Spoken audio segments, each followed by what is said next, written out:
ఆయన ప్రేమను ఎప్పుడైతే నమ్మి విశ్వసించి మాట్లాడుతున్నావో పరిస్థితులు అనేవి మారడం నీ జీవితంలో చూస్తావు. అదేవిధంగా యోబు ఏమని మాట్లాడాడు, అసలు యోబుకి ఎందుకు ఇన్ని శ్రమలు వచ్చాయి, యోబు నీతిమంతుడు కాదా, ఈ భక్తిగా జీవించలేదా, యోబు జీవితంలో వచ్చాయన్న విషయాన్ని తెలుసుకుందాం. యోబు గ్రంథము 1వ అధ్యాయము 10వ వచనం.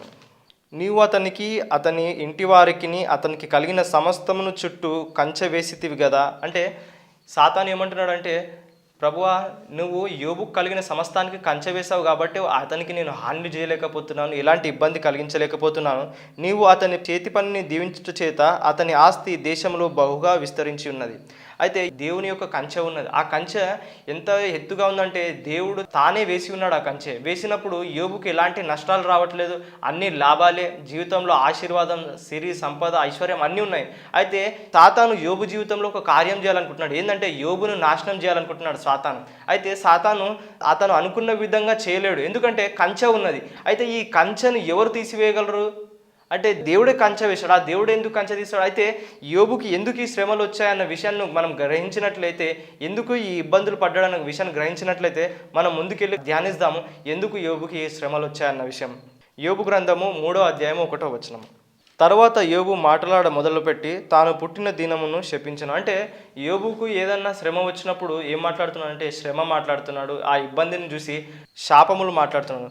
మాట్లాడ మొదలుపెట్టి తాను పుట్టిన దినమును శపించను. అంటే శాపములు అనేది మాట్లాడేది యోబు మాట్లాడుతున్నాడు. ఎందుకు ఈ శాపాలు మాట్లాడుతున్నాడు? యోబు గ్రంథము 3వ అధ్యాయము 25 నుంచి 26. ఏది వచ్చునని నేను బహుగా భయపడుతునో అదియే నాకు సంభవించి ఉన్నది. నాకు భీతి పుట్టించున్నదే నా మీదికి వచ్చి ఉన్నది. నాకు నెమ్మది లేదు, సుఖము లేదు, విశ్రాంతి లేదు, శ్రమయే సంభవించి ఉన్నది. ఈ శ్రమ ఎందుకు యోబుకు వచ్చిందంటే తాను హృదయంలో భయపడ్డాడంట. ఏది వస్తుందని, శ్రమ వస్తుందని ముందే భయపడ్డాడంట. నీ జీవితంలో కూడా నేను చేసిన తప్పులకు నాకు శ్రమ వస్తుంది అన్న విషయం బట్టి నువ్వు భయపడక, దేవుని నీతిని బట్టి, ఆయన నీతిని బట్టి నేను సురక్షితంగా ఉంటాను ఎప్పుడైతే ధైర్యంగా ఉంటావో శ్రమ జీవితాలను నువ్వు జయించి విజయ జీవితంలోకి వెళ్తావు, తప్పితే ఆ శ్రమల్లో కుంగిపోవు. అయితే యోబుకు వచ్చిన ఈ శ్రమలను బట్టి యోబు ఏం మాట్లాడుతున్నాడంటే, నేను ఏదైతే భయపడ్డానో అదే నా మీదకి వచ్చిందంట. అంటే యోబు భయపడడం వల్ల ఏం జరిగింది? తన కంచె అనేది తెగిపోయింది. నీ జీవితంలో ఏదైతే భయపడతావో అదే నీ మీదకి వస్తుంది. దేని అందైతే విశ్వాసం ఉంచుతావో అదే నీ జీవితంలో నెరవేరుతుంది. విశ్వాసం అనేది చాలా ముఖ్యమైన అంశం. దేవుని నమ్ముట అనేది చాలా ముఖ్యమైన విషయం. విశ్వాసం అనేది దేవునితో నిన్ను కలుపుతుంది. ఎప్పుడైతే నువ్వు విశ్వాసంతో ఉన్నావో దేవునితో కలిసి ఉన్నావు. నీకు ఎప్పుడైతే భయం వేసిందో వెళ్ళి ప్రార్థన చేయి, దేవుని స్తుతించు, దేవుని వాక్యాన్ని ధ్యానించు, దేవుని వాక్యాన్ని చదువు. అప్పుడు నీలో విశ్వాసం అనేది వస్తుంది. లేదంటే నువ్వు ఆ భయంలోనే ఉండిపోయి ఆ శ్రమకి లోనవుతావు. ఎందుకు యోబుకి శ్రమ వచ్చిందన్న విషయాన్ని ప్రసంగి 10:8.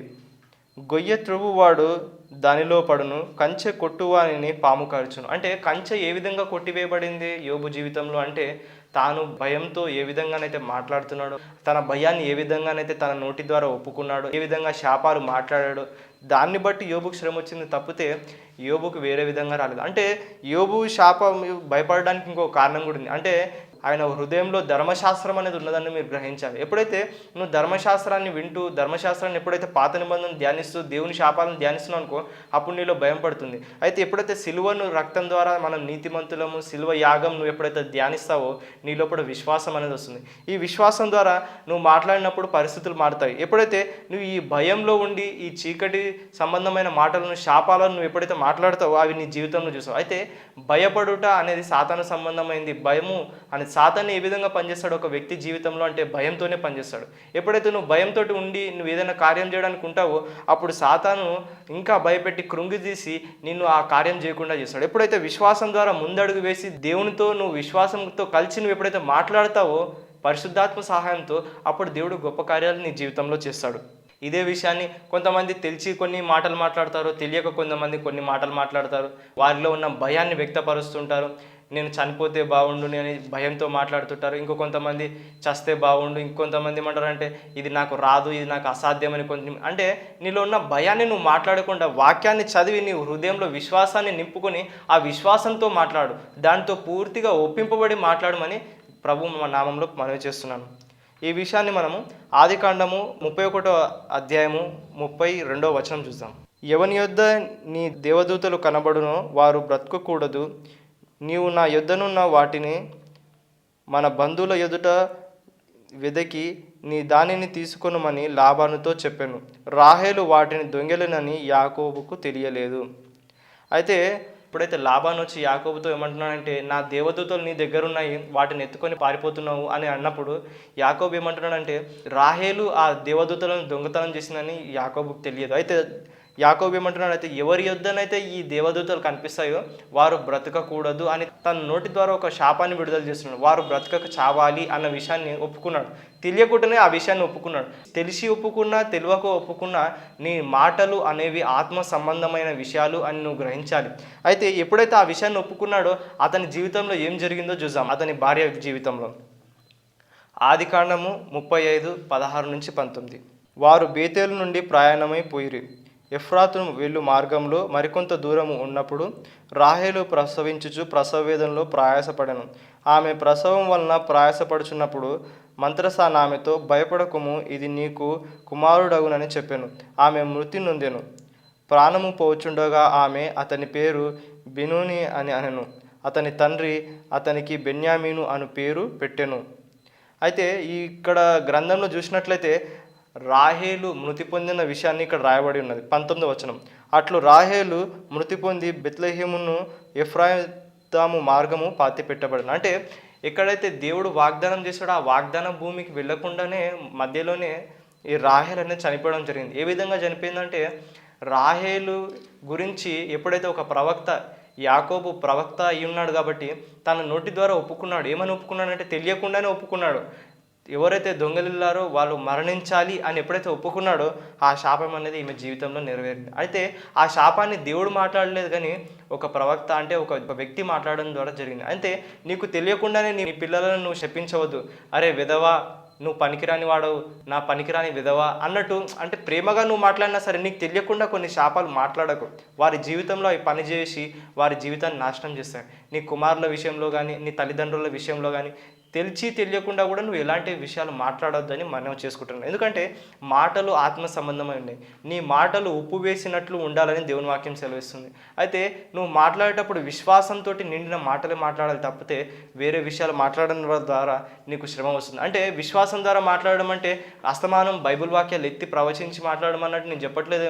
అంటే మొత్తం ఆ విధంగానే ఉండమనట్లేదు, కానీ నేను ఏమని చెప్తున్నా అంటే కృపా సహితమైన మాటలు, దేవునికి ఉప్పు వేసినట్లు మాటలు మాట్లాడమని ప్రార్థిస్తున్నాను. అంటే శాపాలు కానీ నీ జీవితంలో శ్రమ కలిగించి నిరుత్సాహ మాటలు విడిచిపెట్టి విశ్వాస సహితమైన మాటలు మాట్లాడాలని ప్రార్థిస్తున్నాను. ఆ విధంగా మాట్లాడడం ద్వారా నీ జీవితంలో గొప్ప కార్యాలు చూస్తావు. అయితే యేసయ్య ఎప్పుడన్నా అద్భుతాలు చేసినప్పుడు చూసినట్లయితే యోహాను సువార్త 11:25లో ఆయన లాజరును లేపకముందు ఏమైనా ఒప్పుకుంటున్నాడంటే, నేనే పునరుద్ధానమును అయ్యున్నానని ఒప్పుకుంటున్నాడు.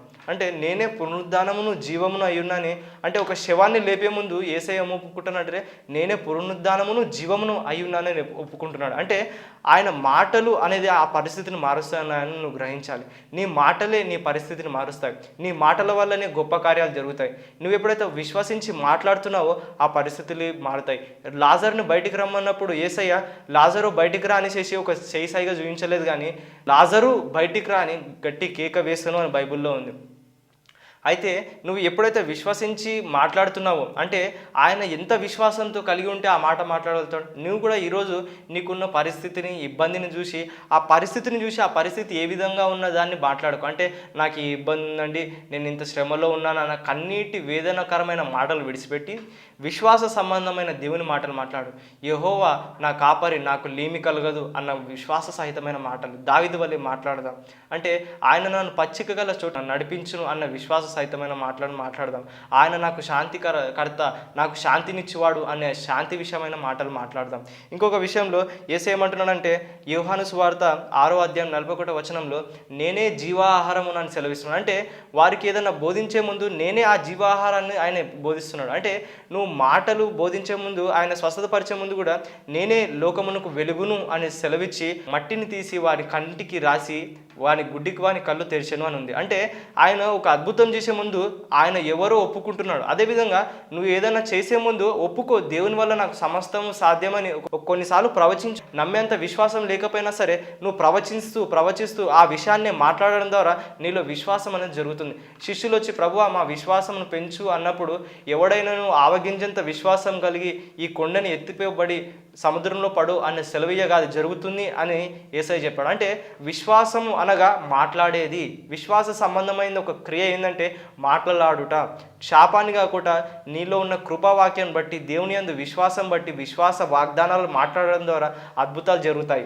అయితే నమ్ము వారి వలన ఈ సూచక క్రియలు జరుగును అని ఉంది. అంటే నమ్మడం అంటే ఏం నమ్మడము? పాత నిబంధన, కొత్త నిబంధన. కొత్త నిబంధనలో యేసయ్య శిలువ ద్వారా మనకు అనుగ్రహింపబడిన కృప ద్వారా మనము సమస్తము చేయగలము అన్న విషయాన్ని నువ్వు నమ్మి మాట్లాడినట్లయితే నీ జీవితంలో గొప్ప అద్భుతాలు చూస్తావు, గొప్ప కార్యాలు నువ్వు చూస్తావు. నీకున్న ఆ శ్రమ విడిచిపోతుంది, నీకున్న ఆ ఇబ్బందుల నుంచి బయటకు వస్తావు. నీకు ఏదైతే జాబ్ రాదనుకుంటున్నావో ఆ జాబ్ నీకు వస్తుంది. ప్రవచించు, ప్రవచనం ఎత్తి మాట్లాడు. నరపుత్రుడు ప్రవచనం ఎత్తి మాట్లాడు. ఈ ఎండిపోయిన ఎముకలతో అవి జీవం కలిగి మళ్ళీ బ్రతుకున్నట్లు ప్రవచించు అంటున్నాడు. కాబట్టి నేను ప్రభు అయిన యేసుక్రీస్తు నామములో మనవి చేసేది ఏంటంటే, నీకున్న ఆ శ్రమలో, నీకున్న ఆ వ్యాధిలో, నీకున్న ఆ ఇబ్బందిలో ప్రవచనం ఎత్తి మాట్లాడు. ప్రభు అయిన యేసుక్రీస్తు నామములో గొప్ప అద్భుతాలు చూస్తాం. కళ్ళు మూసుకొని ప్రార్థనలో ఏకీభవించండి. మనం ఈరోజు గొప్ప కార్యంలో ప్రభు ద్వారా చూడబోతున్నాం. ప్రభువా, యేసయ్య మహోన్నతుడా, అద్భుతాలు చేయవాడా, కృపగల దేవా, అయ్యా నీ కనికరం ద్వారా మమ్మల్ని ఈ సమయంలో, ఈ సందర్భంలో మేము ప్రార్థించుచుండగా మేము ప్రభువా గొప్ప కార్యములు చేయమని ప్రార్థిస్తున్నాను నా తండ్రి. నీ కృపను బట్టి, నీ ప్రేమను బట్టి ప్రభువా మాలో గొప్ప కార్యములు చేయమని ప్రార్థిస్తున్నాను నా తండ్రి. ప్రతి శరీరంలో ఉన్న వ్యాధిని యేసు నామంలో వేరుతో సహా బయటికి రమ్మని ఆజ్ఞాపిస్తున్నాను తండ్రి. ఎవరైతే విశ్వాసంతో ఒప్పుకుంటున్నారో, వారి నోటి ద్వారా ఎప్పుడైతే మాట్లాడుతున్నారో, ఏ వ్యాధినైతే వేరుతో సహా వెళ్ళిపోమని ఎవరైతే ఆజ్ఞాపిస్తున్నారో ప్రభువా, ఆ వ్యాధిని వేరుతో సహా వెళ్ళిపోమని ఆజ్ఞాపిస్తున్నాను యేసుక్రీస్తు నామంలో. ప్రతి క్యాన్సరా, ఎయిడ్సా ప్రభువా, ఎలాంటి జ్వరమైనా, ఎలాంటి ఇబ్బంది అయినా, తలనొప్పి అయినా, గడ్డలైనా యేసుక్రీస్తు నామంలో వేరుతో సహా బయటికి పోమని ఆజ్ఞాపిస్తున్నాను. అథరైటిస్, థైరాయిడ్ అయినా సరే, కిడ్నీల సమస్య అయినా సరే ప్రభువా, ఎలాంటి ఛాతి నొప్పి అయినా, గుండెపోటు అయినా ప్రభువా, ఎలాంటి కిడ్నీ ప్రాబ్లం అయినా, ఎలాంటి కిడ్నీ ఫెయిల్యూర్ అయినా సరే యేసుక్రీస్తు నామంలో ఆ సమస్య వేరుతో సహా బయటికి వెళ్ళిపోమని ఆజ్ఞాపిస్తున్నాను. అప్పుల సమస్యను వేరుతో సహా బయటికి వెళ్ళిపోమని ఆజ్ఞాపిస్తున్నాను. ప్రభువా వారికి ధన సమృద్ధి కలిగించమని ప్రార్థిస్తున్నాను నా తండ్రి. ప్రభువా వారికి ఎలాంటి పాపపు అలవాటు ఉన్నా ప్రభువా, ఎలాంటి మోహపు చూపు అనే అలవాటు ఉన్న ప్రభువా వేరుతో సహా బయటికి వెళ్ళిపోమని ఆజ్ఞాపిస్తున్నాను. వాళ్ళ తలంపులు ఇప్పుడే మారాలని ప్రవచిస్తున్నాను నా తండ్రి. నీ జీవపు ఆత్మ వారిలో ప్రవహించి గొప్ప కార్యాలు చేయాలని ప్రార్థిస్తున్నాను నా తండ్రి. వారిలో మార్పును దయచేయమని ప్రార్థిస్తున్నాను నా తండ్రి. ఇప్పటి నుంచి వారు విశ్వాస సహితంగా మాట్లాడినట్లు ప్రభువా వారి ఒక్కొక్క నాలుకను మార్చమని ప్రార్థిస్తున్నాను తండ్రి. అదేవిధంగా వారి జీవితాలను మార్చమని, ఎంతో ఆనందకరంగా వారి జీవితాలను చేయమని నజరుడైన యేసుక్రీస్తు నామంలో ప్రార్థిస్తున్నాను తండ్రి. ఆమెన్.